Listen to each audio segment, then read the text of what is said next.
Okay, let's go.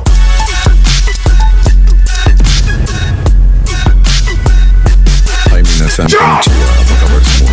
Sehat dan bahagia selalu ya.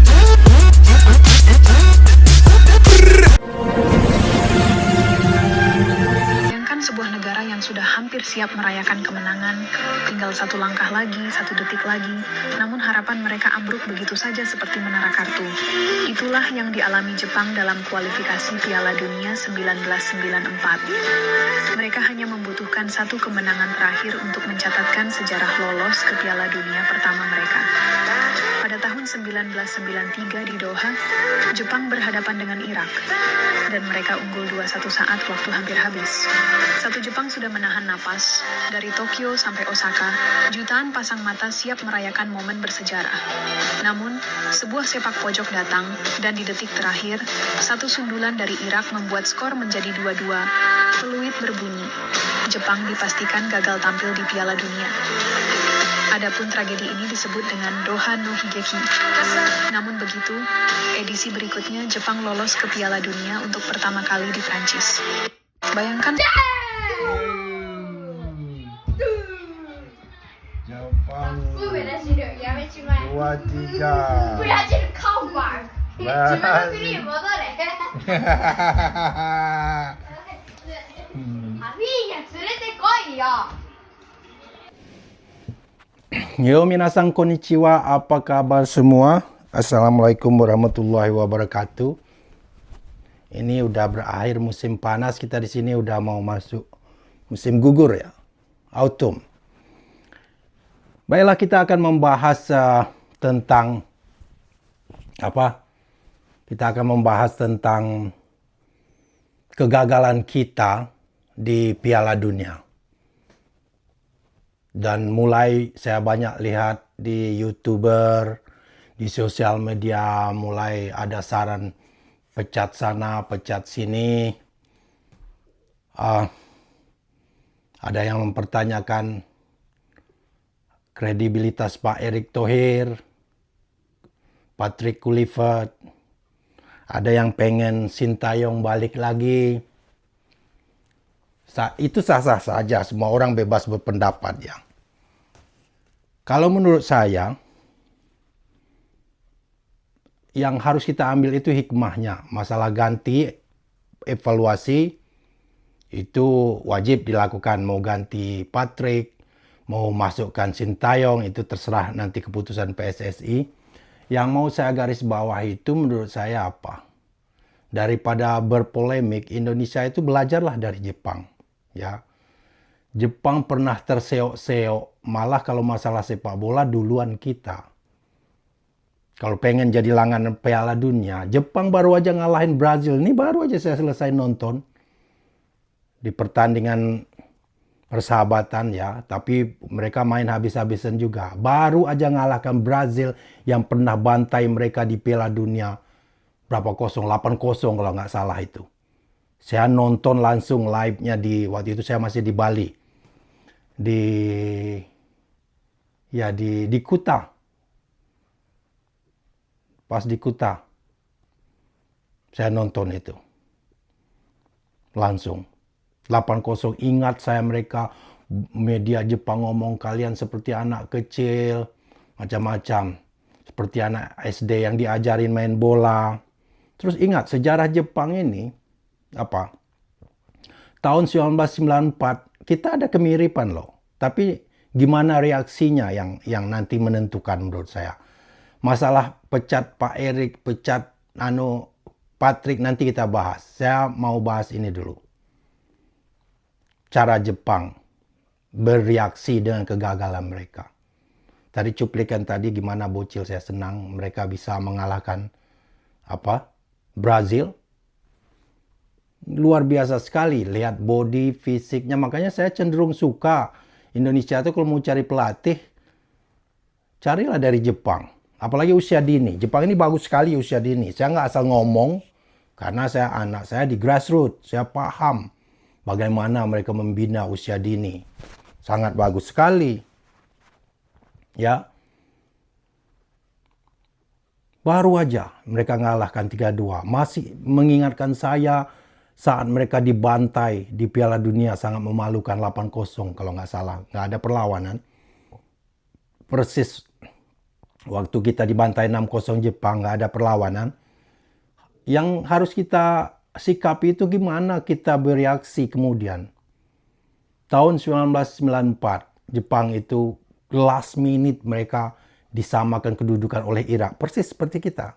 Digagalkan Irak ke Piala Dunia. Mereka punya pelatih orang Belanda juga kalau nggak salah waktu itu. Tapi cara mulai saat itu mereka sadar ada yang salah dengan sepak bola mereka. Sehingga mereka nggak pantas, nggak qualified World Cup. Daripada sibuk menyalah-nyalahkan, mereka mulai memperbaiki sistem grassroots mereka dulu. Sampai sekarang saya lihat. Kompetisi usia dini, pelatih-pelatih, sampai dengan apa? Satu hal yang menurut saya susah meniru orang Jepang itu adalah apa?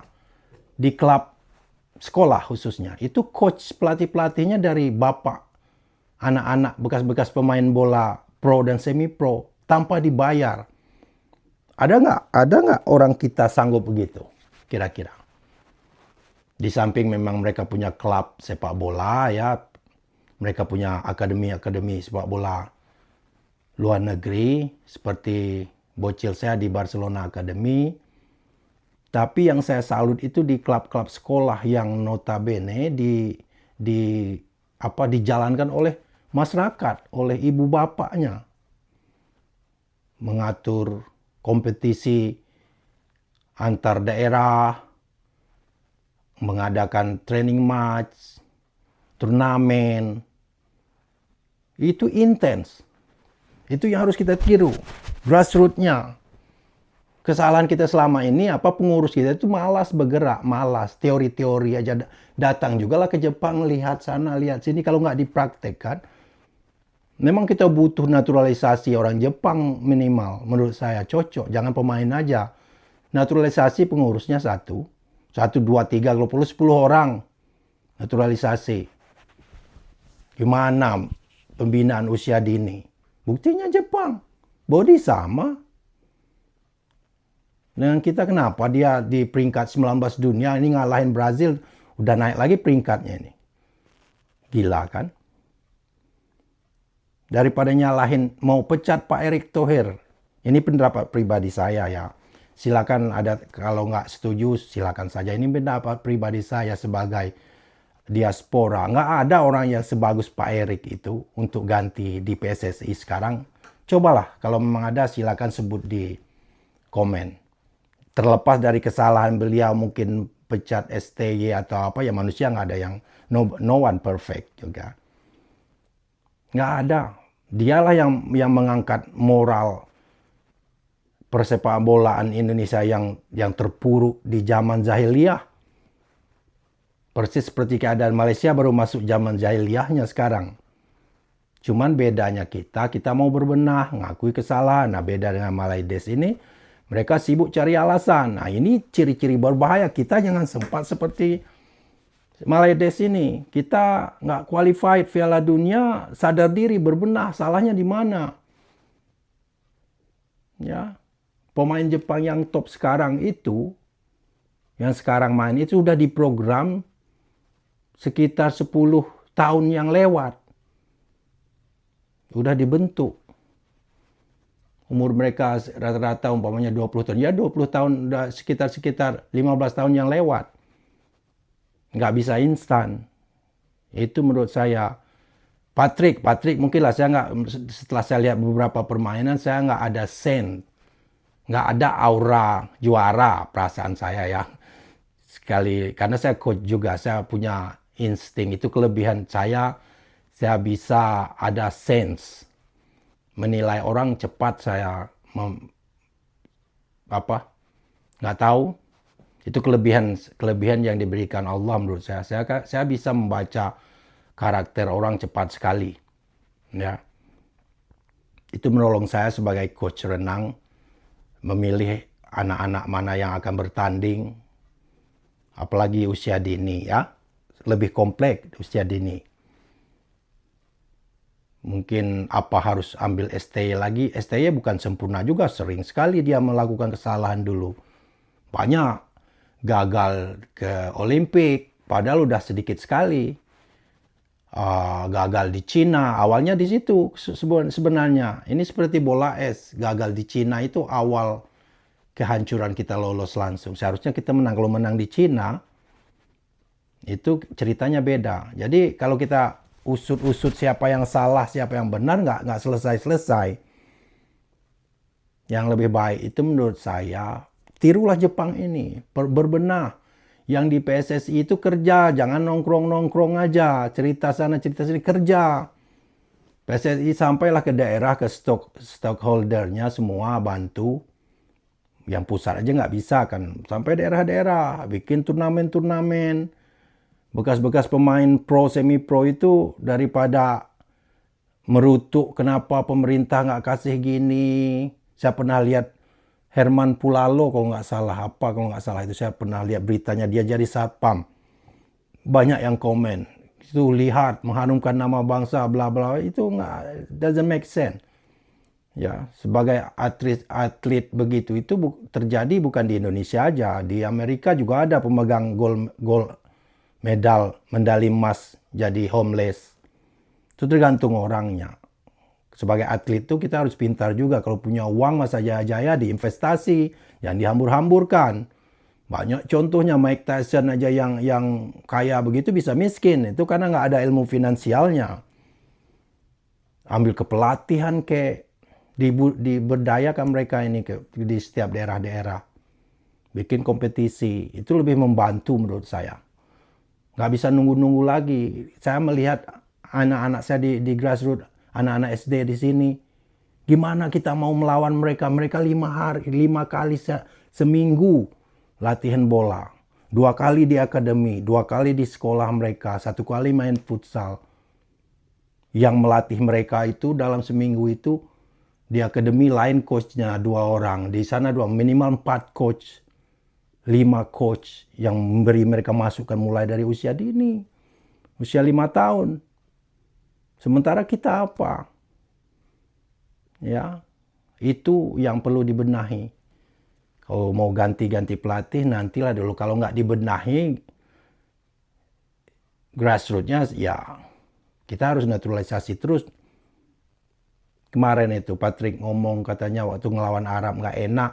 Kalau semuanya pemain naturalisasi yang lahir dari luar negeri, mungkin di dalam hal pertandingan penting begitu, saya nggak peduli lagi kalau menurut saya.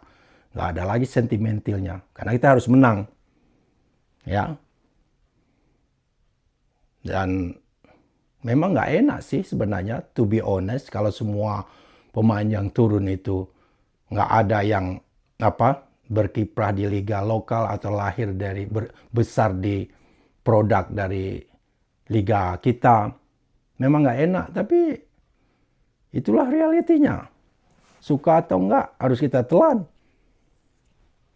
Ya, itu menurut saya. Karena Jepang yang sudah hebat begini pun masih ada pemain campurannya. Itu kipernya si Zion tadi, bagus sekali dia. Waktu berhadapan dengan Brazil barusan sejam yang lewat. Ada, karena kiper kita butuh fisik yang tinggi. Kiper, buktinya Jepang yang udah hebat aja masih yang cari mix, yang campuran. Tapi selebihnya mereka bisa pemain lokal karena hasil liga mereka bagus, usia dini mereka bagus. Itulah hasilnya, itu menurut saya.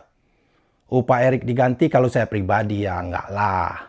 Dia yang terbaik yang Indonesia punya. Siapa gantinya? Ya, yang punya pengalaman, yang punya relasi, bla bla bla. Nggak ada menurut saya. Kalau dia masih mau ngurus PSSI, syukurin aja. Kalau pelatih mau diganti, silakan. Kalau Pak Erik, mau ganti dengan TMJ? Oke guys, itu aja menurut saya hari ini. Saya salut dengan kita itu mirip. Cobalah jadi Jepang. Di saat mereka gagal Piala Dunia, bukan sibuk nyalahkan sana sini mereka perbaiki diri, ya perbaiki diri sendiri. Hasilnya nanti, ya mungkin nggak sekarang. Setelah mereka gagal terakhir 1994, 1988 mereka masuk di World Cup Prancis kalau nggak salah pertama. Itu pun nggak enak itu. Waktu itulah mereka kalau nggak salah ya dibantai 8-0 sama Brazil. Berapa tahun kemudian baru sekarang bisa balas dendam. Itulah sepak bola, butuh proses panjang. Ya, makasih yang sudah subscribe. Bye bye. Oh iya. そんな感じしなきゃよ。時々2パス、2パス、3。すごいね、itu. And then shoot. ここね、開いてるね。それ、もう一回だ。ね、真ん中に切ってるからな。真ん中じゃないんだよ。真ん中。